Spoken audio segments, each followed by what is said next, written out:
আসসালামু আলাইকুম প্রিয় দর্শক। হজরত সালেহ আলাইসাল্লামের পূর্ণ জীবনী এবং অলৌকিক উটনির সত্য কাহিনী সম্পর্কে আমরা এই ভিডিওতে জেনে নেব, যা হয়তো আপনাদের আগে জানা ছিল না। সামুদ জাতি কারা ছিল? হজরত হুদ আলাইসাল্লামের জাতি আদ জাতির ধ্বংসের পর পৃথিবীতে আরেকটি শক্তিশালী জাতির উত্থান ঘটে। এই জাতির নাম হচ্ছে সামুদ। তারা পাহাড় কেটে বিশাল বিশাল বাড়ি নির্মাণ করত। তাদের সভ্যতা, স্থাপত্য ও সম্পদ ছিল বিস্ময়কর। কিন্তু সময়ের সাথে সাথে তারাও আল্লাহ তাআলাকে ভুলে যায় এবং মূর্তি পূজায় লিপ্ত হয়। তখন আল্লাহ তাআলা সামুদ জাতির উপর প্রেরণ করেছিলেন তার নবী হজরত সালেহ আলাইসাল্লামকে। সামুদ জাতি আরবের উত্তর অঞ্চলে বসবাস করত। তারা পাহাড় খোদাই করে প্রাসাদ ও ঘরবাড়ি নির্মাণ করত। আজও মাদাইন সালিহ অঞ্চলে তাদের কিছু নিদর্শন দেখা যায় বলে অনেক গবেষক মনে করেন। সামুদ জাতি অত্যন্ত ধনী, শক্তিশালী ও উন্নত জাতি ছিল। কৃষি, পশুপালন ও স্থাপত্যে তাদের বিশেষ দক্ষতা ছিল। কিন্তু তারা আল্লাহর ইবাদত ছেড়ে মূর্তি পূজায় লিপ্ত হয়েছিল এবং নিজেদের শক্তি ও সম্পদ নিয়ে তারা অহংকার করতে শুরু করল। সালেহ আলাইসাল্লামের বংশ পরিচয়। হজরত সালেহ আলাইসাল্লাম ছিলেন সামুদ জাতিরই একজন সম্মানিত ব্যক্তি।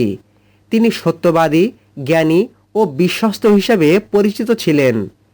সালেহ আলাইসাল্লাম নবুয়ত লাভ করার আগে তার জাতির লোকজন তাকে অত্যন্ত সম্মান করত। কিন্তু যখন সালেহ আলাইসাল্লাম তার জাতিকে তাওহীদের দিকে দাওয়াত দিতে শুরু করলেন, তখন পরিস্থিতি বদলে গেল। সালেহ আলাইসাল্লামের দাওয়াতের ঘটনা।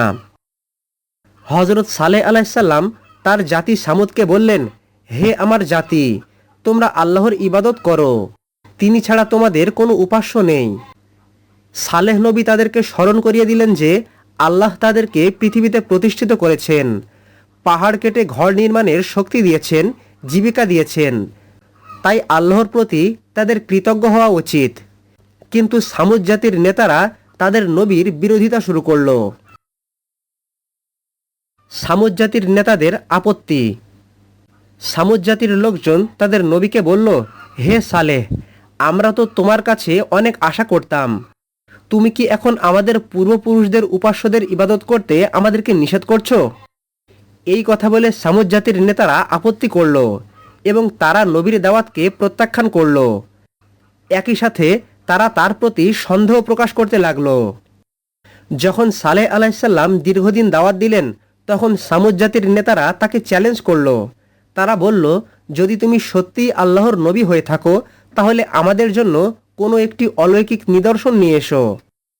মূলত সামুদ জাতির উদ্দেশ্য ছিল ঈমান আনা নয়, বরং সালেহ আলাইসাল্লামকে অক্ষম প্রমাণ করা। পাহাড় থেকে উটনি বের করার ঘটনা।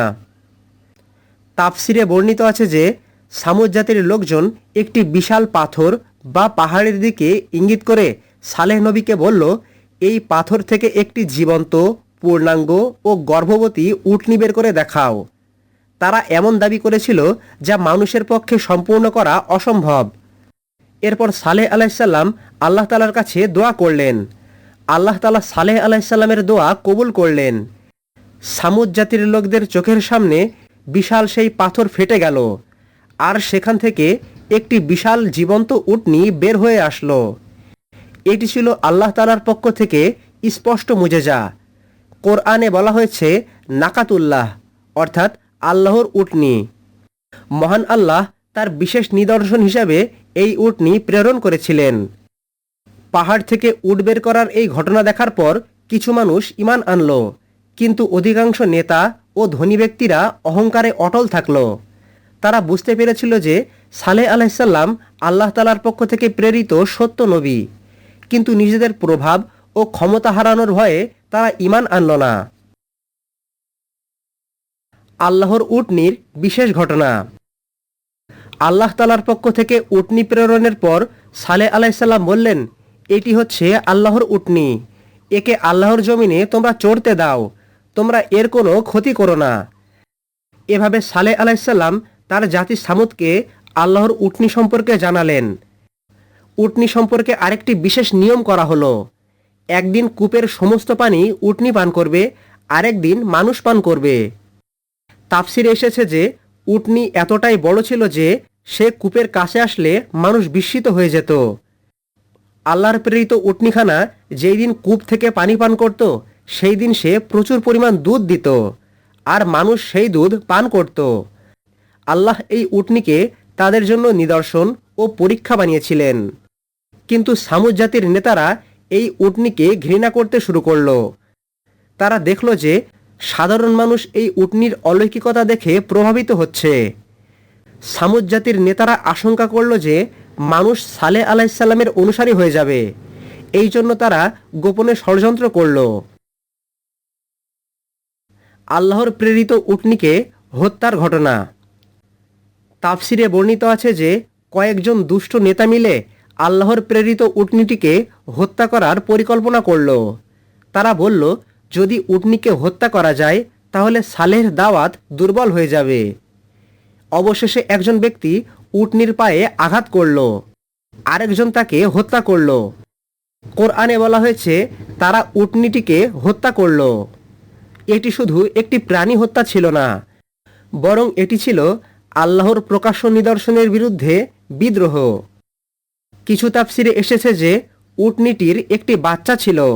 মা নিহত হওয়ার পর বাচ্চাটি পাহাড়ে উঠে যায় এবং অদৃশ্য হয়ে যায়। 3 দিনের সতর্কবার্তার ঘটনা। আল্লাহ তাআলার পক্ষ থেকে প্রেরিত উটনী হত্যার পর হযরত সালেহ আলাইহিসসালাম তার জাতি সামুদকে বললেন, তোমরা তোমাদের ঘরে 3 দিন আনন্দ করো, এরপর আল্লাহ তাআলার পক্ষ থেকে শাস্তি আসবে। সালেহ নবীর কথা শুনে তার জাতির লোকজন আবারও তাকে উপহাস করল। এই 3 দিনের ঘটনা সম্পর্কে তাফসিরে বর্ণিত আছে যে প্রথম দিন সামুদ জাতির লোকজনের মুখ হলুদ হয়ে যায়, দ্বিতীয় দিনে তাদের মুখমণ্ডল লাল হয়ে যায় এবং তৃতীয় দিন কালো হয়ে যায়। সামুদ জাতির লোকজন বুঝতে পারল যে তাদের প্রতি শাস্তি আসন্ন, কিন্তু তখন আর তাদের তওবার সময় ছিল না। সালেহ আলাইহিসসালামকে হত্যার ষড়যন্ত্র। সামুদ জাতির লোকজন এতই নিকৃষ্ট ছিল যে তারা শুধু আল্লাহ তাআলার পক্ষ থেকে প্রেরিত উটনী হত্যা করেই ক্ষান্ত হয়নি, বরং তারা এবার তাদের নবী সালেহ আলাইহিসসালামকে হত্যা করার ষড়যন্ত্র করল। কিছু লোক সালেহ নবীকে হত্যা করার পরিকল্পনা করল, কিন্তু আল্লাহ তাদের ষড়যন্ত্র ব্যর্থ করে দিলেন। তারা সালেহ নবীকে হত্যা করতে পারল না। সামুদ জাতির ভয়ঙ্কর ধ্বংসের ঘটনা। এরপর আল্লাহ তাআলার পক্ষ থেকে যখন নির্ধারিত সময় আসলো, তখন আকাশ থেকে প্রচণ্ড গর্জন শুরু হলো, পৃথিবী কেঁপে উঠল। এক ভয়াবহ ভূমিকম্প ও প্রচণ্ড বিকট শব্দ সামুদ জাতির লোকজনকে আঘাত করল। কোরআনে এই শাস্তিকে কখনো সাইহাহ বা ভয়াবহ চিৎকার এবং কখনো রাজফাহ বা ভূমিকম্প বলা হয়েছে। কয়েক মুহূর্তের মধ্যেই পুরো জাতি ধ্বংস হয়ে গেল। তারা নিজেদের ঘরের মধ্যেই মৃত অবস্থায় পড়ে রইল। যে পাহাড় কেটে তারা প্রাসাদ বানিয়েছিল, সেই প্রাসাদ তাদেরকে রক্ষা করতে পারল না। যে সম্পদ নিয়ে তারা গর্ব করত, সেই সম্পদ তাদের কোনো কাজেই আসলো না। সালেহ আলাইহিসসালামের বিদায়ের ঘটনা। সামুদ জাতির শাস্তির পর সালেহ আলাইহিসসালাম তাদের জনপদ ত্যাগ করলেন। কোরআনে এসেছে তিনি বলেছিলেন, হে আমার জাতি, আমি তো তোমাদের কাছে আমার প্রতিপালকের বার্তা পৌঁছে দিয়েছিলাম এবং তোমাদের কল্যাণ কামনা করেছিলাম। সালেহ নবী তার দায়িত্ব যথাযথভাবে পালন করেছিল, কিন্তু সামুদ জাতির লোকজন অহংকার, অবাধ্যতা এবং আল্লাহর উটনী হত্যা করার কারণে ধ্বংস হয়ে গিয়েছিল। সালেহ আলাইহিসসালামের কাহিনীর শিক্ষা। হযরত সালেহ আলাইহিসসালামের জীবনী আমাদের অনেক কিছু শিক্ষা দেয়। 1. আল্লাহর নিদর্শনকে অবহেলা করা বিপজ্জনক। সামুদ জাতির লোকজন আল্লাহর অলৌকিক মুজিজা দেখেও ঈমান আনেনি। 2.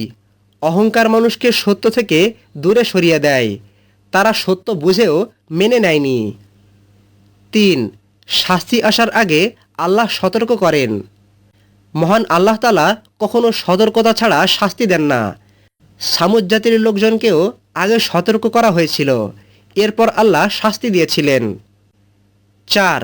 সম্পদ ও প্রযুক্তি মানুষকে রক্ষা করতে পারে না। পাহাড় কেটে বানানো ঘরও সামুদ জাতিকে বাঁচাতে পারেনি। এবং 5, নবীদের দাওয়াতের মূল বিষয় হচ্ছে তাওহীদ। সকল নবীর মতো সালেহ আলাইহিসসালামও মানুষকে এক আল্লাহর ইবাদতের দিকে ডেকেছিলেন, কিন্তু সামুদ জাতির লোকজন অবাধ্যতা করে ধ্বংস হয়ে গিয়েছিল। হজরত সালেহ আলাইহিসসালামের জীবনী এবং সামুদ জাতির ধ্বংসর কাহিনী থেকে আল্লাহ তাআলা আমাদের শিক্ষা নেওয়ার তৌফিক দান করুন। আমিন। কোরআন সুন্নাহর রেফারেন্স সহ প্রতিনিয়ত ইসলামিক ভিডিও পেতে আমাদের চ্যানেলের সঙ্গে সংযুক্ত থাকুন। আসসালামু আলাইকুম ওয়া রাহমাতুল্লাহি ওয়া বারাকাতুহু।